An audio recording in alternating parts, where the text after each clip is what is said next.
My sister and I were in one of the big stores earlier in the week, and we were standing in line, and there was a man standing behind us, and he just loudly said, "Hey, have you heard of the story?" And we were looking at each other like, is he talking to us? Who's he speaking to? And he asked us again, "Did you hear the story?" So naturally, I thought it was the story about the cheese. You know, the shortage of the cheese that everyone's so concerned about. But he said, no, it's the story of Goldilocks and the Three Bears. And I was like, oh, yeah, I've heard that story. Well, he said, did you hear the update? I said, no. So he said, well, here's the update. Mama Bear and Papa Bear ended up in divorce court. The judge granted the divorce and then asked Baby Bear, which parent do you want to live with? Baby Bear said he couldn't live with Mama Bear because she was mean and she beats him. The judge said, well, what about Papa Bear? And Baby Bear said, no, he's even worse. He beats me really bad. The judge said, well, I don't know, Baby Bear. What about other family members? Grandma, grandpa, aunts, uncles? Baby Bear said, no, I have no other family. The judge said, well, who can we send you to live with? Baby Bear said, well, you could send me to the Chicago Cubs. I'm sure someone there will take me.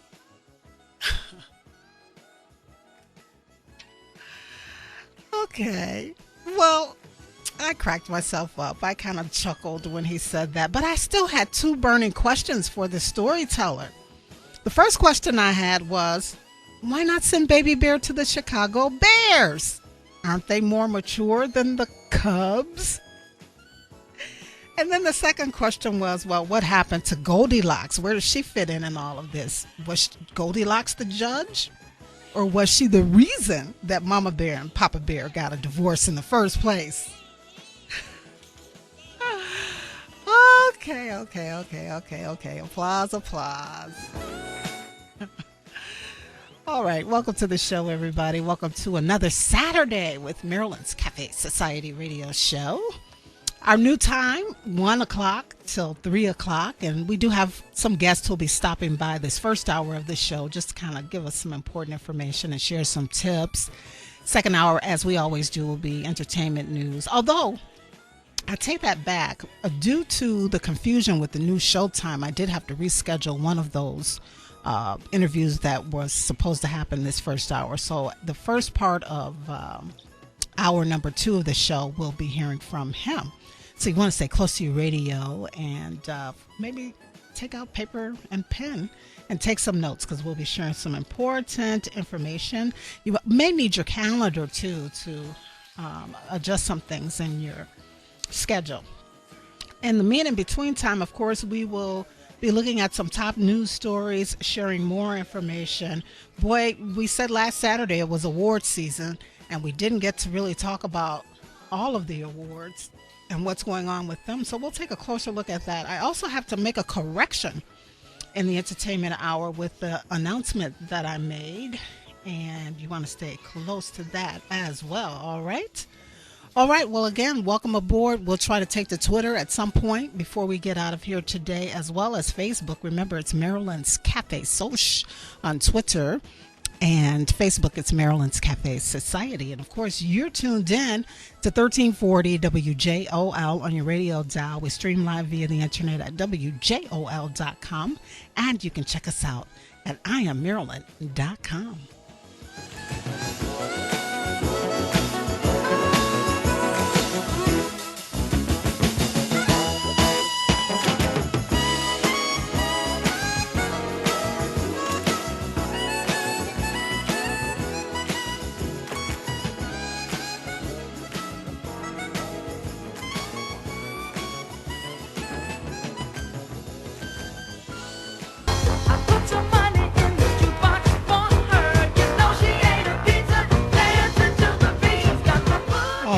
All right. Welcome back to Maryland's Cafe Society radio show here at 1340 WJOL, WJOL.com, and IamMaryland.com. Well, you may not have the boogie fever, and I hope you don't have the flu, But that's what everyone's talking about these days, and that is, of course, the flu outbreak. And I'll share some tips with you in a bit. But before we do that, let's, of course, check the forecast for the balance of the day here within the broadcast area. We are experiencing snow right now as I speak. Our high was supposed to hit about 23 degrees.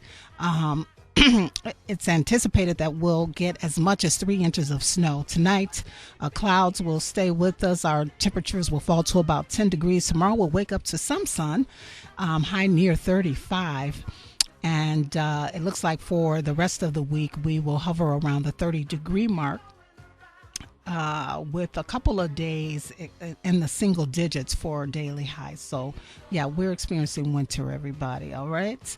And, of course, our current temperature here is right around 20 degrees at the WJOL studios. And, of course, if you're out west in Seattle, you're experiencing temperatures in the mid-50s, east in Boston in the mid-40s, and down in Miami, you are experiencing temperatures near 70 degrees right here, or right there where you are. Now, while we in the Midwest and the East are experiencing winter and cold weather, there is apparently a drought going on out west.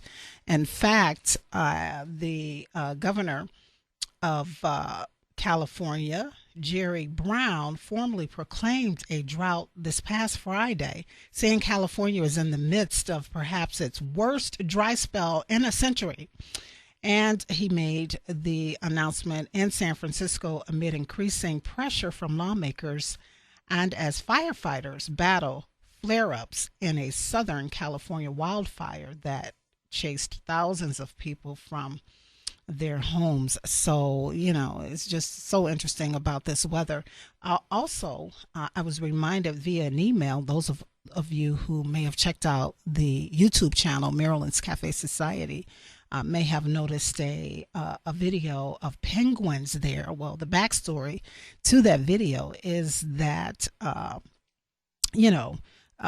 penguins are becoming endangered species because of climate change. That's right. Researchers have reported that warmer temperatures are melting the traditional breeding grounds of the emperor penguins, forcing at least one colony to climb a 100-foot wall of ice, and it's driving them further away from the sea and pretty much destroying their habitat. So because Monday is Penguin Awareness Day, they're asking people to, just show some support through the Environmental Defense Fund of these penguins.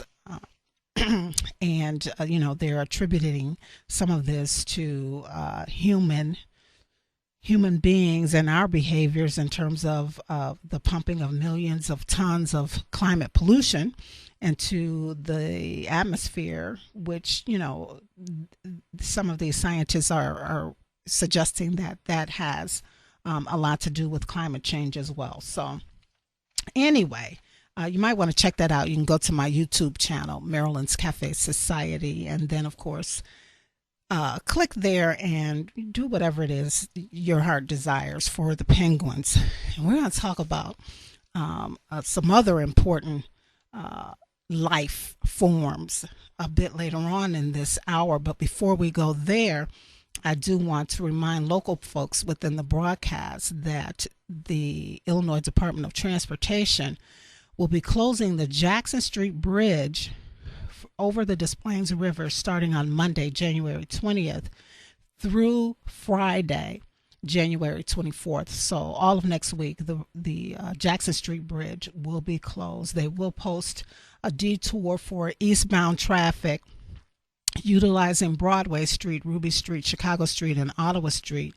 And a detour for westbound traffic will also be posted utilizing Scott Street, Ruby Street, and Broadway Street. Drivers are, of course, advised to exercise caution and seek alternate routes when traveling in the area. If you need more information, you can call the City of Joliet Department of Public Works. Their number is 815-724-4200. That's 815-724-4200. All right, and back to this news about the flu. My goodness. according to the CDC, as of early January, some 2,600 influenza-related hospitalizations have occurred for this flu season. And while, of course, the peak of the season happens in January and February, they're saying that even some fatalities have happened around several states here in the United States. And of course, the experts are urging folks to get flu shots. All right, that's one thing that you can do to avoid the flu.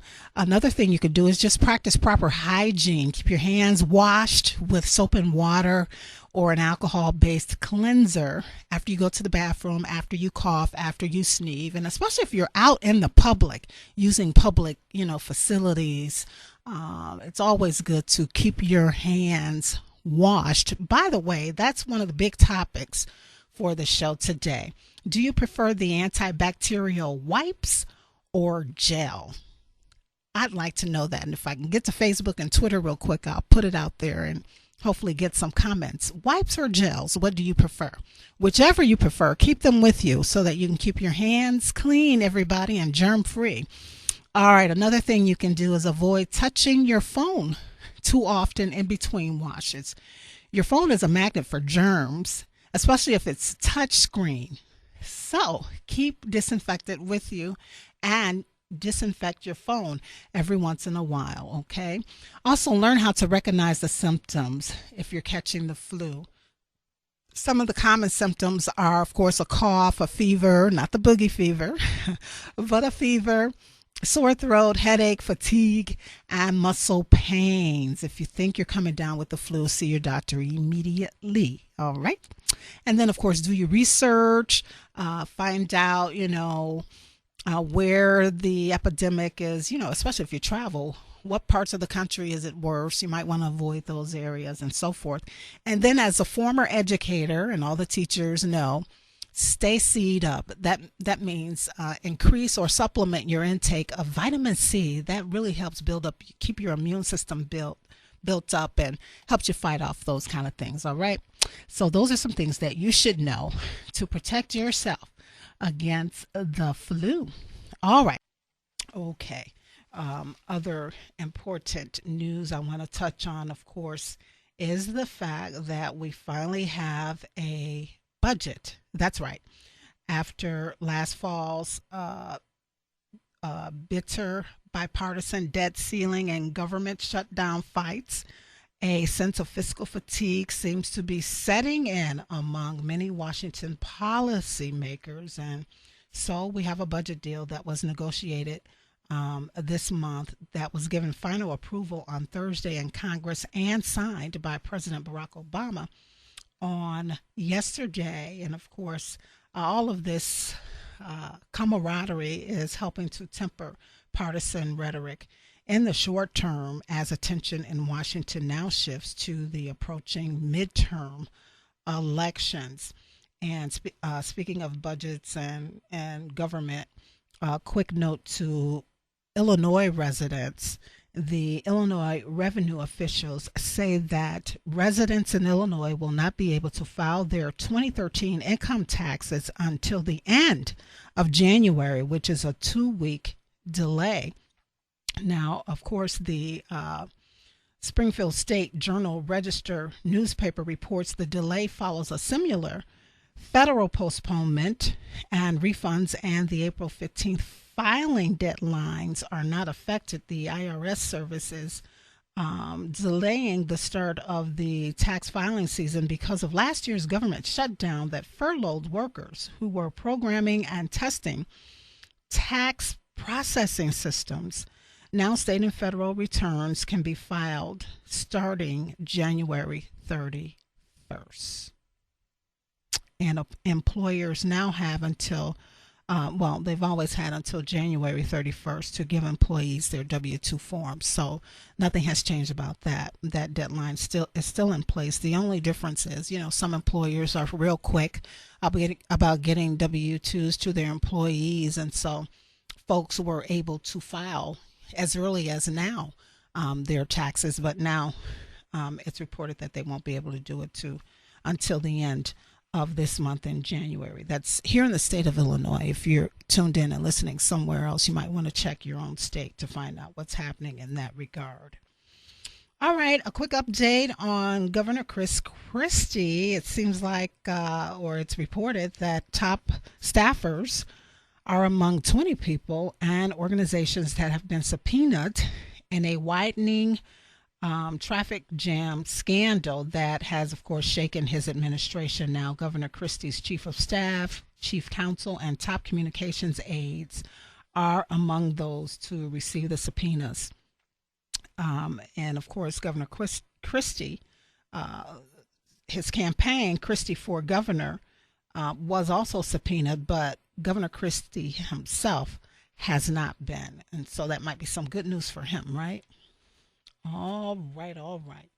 And this is, of course, in my opinion, kickoff of Black History Month, particularly with Dr. Martin Luther King Jr.'s birthday, which just passed on Wednesday, the 15th of this month. Of course, we're all celebrating it this weekend and as a federal holiday on Monday. So a whole lot is going on as a result of that.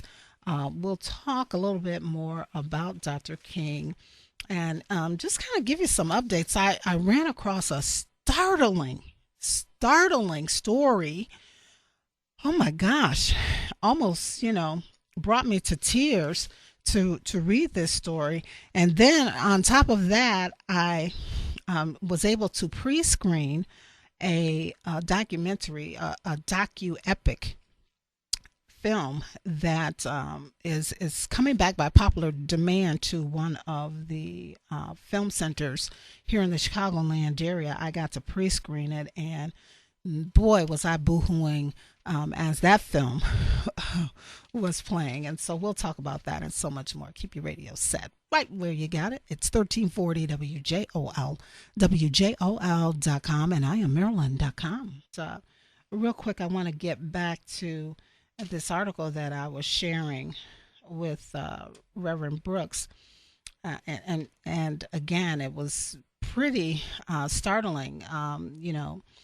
The headline read, "Freed slaves in 1865 were better off than most young black men today." And of course, and what the article went on to read. Oh, this article, by the way, was written by Philip Jackson. And you can Google it or whatever, but it went on to say that 149 years after slavery has ended, 60 years after the Brown versus Topeka Board of Education Supreme Court ruling, and 12 years after the No Child Left Behind legislation, only 10% of 8th grade black boys in public schools across America read at or above a proficient level, according to the 2011 United States Department of Education's National Assessment of Educational Progress.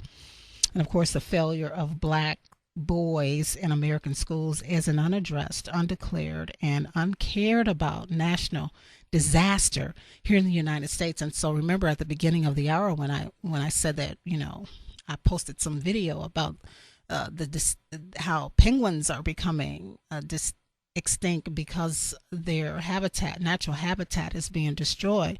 I said that I would talk about another form of human life that is really, really precious, that it does seem it's not getting any better for young black men today.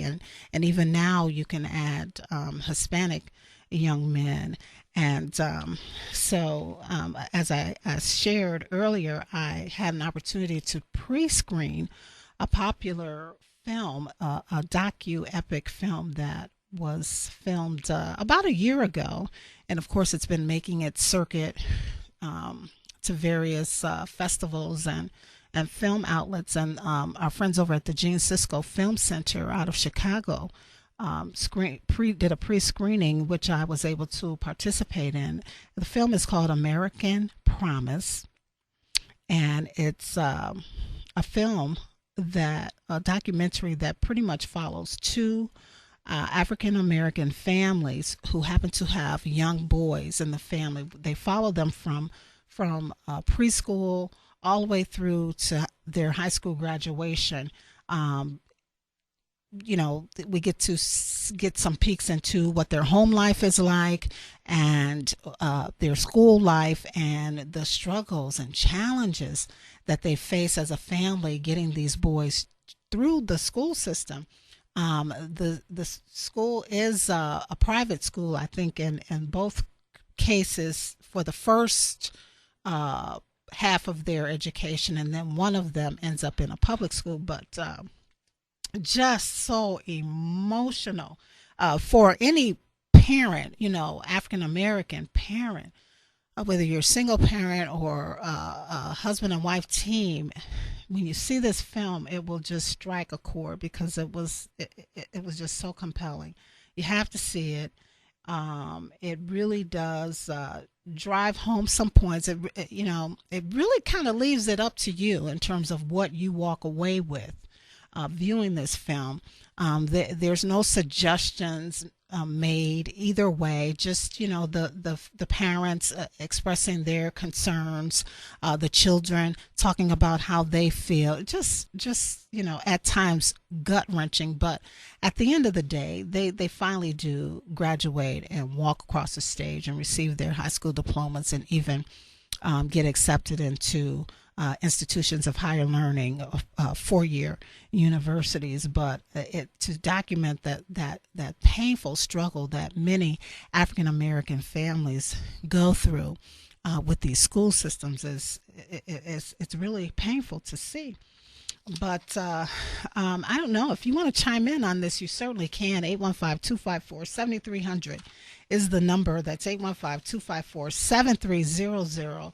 And of course, just because someone is aware of what's going on in their race with their color of people does not mean that they're anti anything, right? It's just an awareness of what's going on. So feel free to chime in. 815-254-7300 is the number. We'll try to get to Facebook and Twitter as well on this, but just kind of staying in vein with that topic at this time of year. African Americans especially take the time to sort of reflect on Dr. King's mission when he was here, and how far we've come as people, all people really, but particularly African Americans and people of color. And it's reported that today, as in the 1960s, we as Americans are still grappling with the elevation of new groups of Americans to full citizenship. We're still being forced to confront the meaning of widespread poverty and joblessness and its diminished educational opportunities here in the country. And the issue of the right to vote is still an issue, really. It really is. In fact, I read where lawmakers announced just on Thursday, coming out of Washington, D.C., that bipartisan legislation that would restore key protections of the Voting Rights Act that were thrown out by the Supreme Court last summer. The bill would also establish new criteria to determine whether states need to seek federal approval for proposed changes to voting. So it's still an issue. And lastly, just like in the 1960s, the country is debating the extent of government's responsibility to protect individuals to access to opportunities. And so the beat goes on here in some regards, but it's like, as we always say, having six in one hand and half a dozen in the other. There's a step here and a step back, but I think that we can at the end of the day say that we have made progress, substantial progress. In fact, here in the state of Illinois, there has been a advisory committee established for the purpose of reforming education here. And of course, we know on the federal level with the No Child Left Behind law and race to the top and progress. Folks are really trying to do some things. In fact, I think the president, I know I read the president and First Lady are stepping up some initiatives for universities to create more programs that will provide opportunities for uh, young people of color to enroll in college, attend, and graduate. So there's still that fight. But here in the state, Lieutenant Governor Sheila Simon has been urging state leaders to overhaul the way schools are funded here in the state. And that's all a part of being, that's all because she's part of this education funding advisory committee that has been established here. She serves as the state's point person on education reform. And in that capacity, she's working to increase the portion of working age adults with college degrees or certificates to 60% by 2025. Also, as chair of the 25-member Governor's Rural Affairs Council, Sheila Simon is also working to improve the delivery of state services and education opportunities to rural Illinois because they've figured out that there's a discrepancy in the formula that's used in terms of taxes compared to big cities, rural areas, and areas where there's high poverty districts.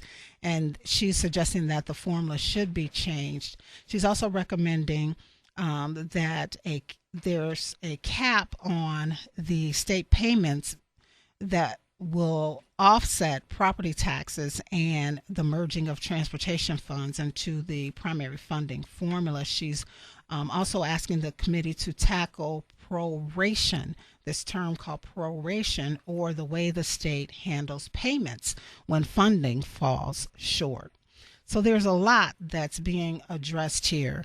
And again, on the federal level and the state level, I think we can clearly see that there are folks who are really working to try to turn things around in terms of where we are here in the United States with our education system, and how there's still this huge discrepancy with minority children, especially boys, in the educational system, and compared to others, how they're thriving, and the minority boys are barely surviving. And let's not forget that they grow up and become men. And so I'm glad that Philip Jackson pointed some of these things out. I'm glad that this documentary was done. And again, it's not an effort to divide anybody. It's just folks who are making observations and saying we still have work to do in that regard. All right. And so as we kind of close out this hour, and of course encourage everyone to do something significant to honor the life of Dr. Martin Luther King Jr.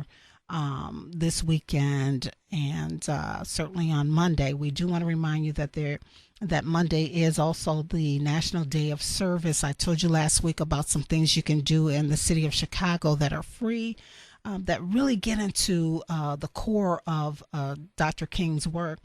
And even locally here, there are some activities that you can get involved in that that helps you be of service to others. And so there's the Catholic Charities Daybreak Center, where you can show up and do some work. Of course, they ask you to call in advance, but I would imagine if you show up, if this is a last minute decision, you should be able to do so. That call-in number to volunteer, by the way, is 815-549-5678. That's 815-549-5678. Cornerstone Services, 777 Joyce Road. The Spanish Community Center, 309 Northeastern. The Abraham Lincoln National Cemetery out in Elwood. The JFK Terrace, 2200 Oneida Street. I'm going to be out at the Joliet West High School on Larkin Avenue on Monday. All day long, they're going to be doing thing. It's called The Gathering. It starts at 7:30 a.m. It wraps up at 8:30 p.m. And folks will be there volunteering, doing various things. I'm going to be helping people help others get registered to vote because of that new law here in the state of Illinois. 17-year-olds can vote if they turn 18. Let's get this right. If they will be 18 years old on the date of the immediately following general election. All right. So if you're 17 and you'll be 18 on the date of the next general election, you will be able to vote. And so we'll be out there at Joliet West High School getting people registered to vote. Parents, get your teenagers out there. Whoever, get those teenagers out there so that they can get registered to vote and maybe even participate in some of the volunteer activities that will be going on as well. A program kicks off at 8:30. And then folks go off to volunteer, and then lunch will be served at noon, and then they will continue their projects for the rest of the day. All right. So I hope to see you there. We are just at the 2 o'clock hour. We'll break for ABC News and then come back with the second hour of Maryland's Cafe Society right here at 1340 WJOL. Stand by, everybody. ABC News is next.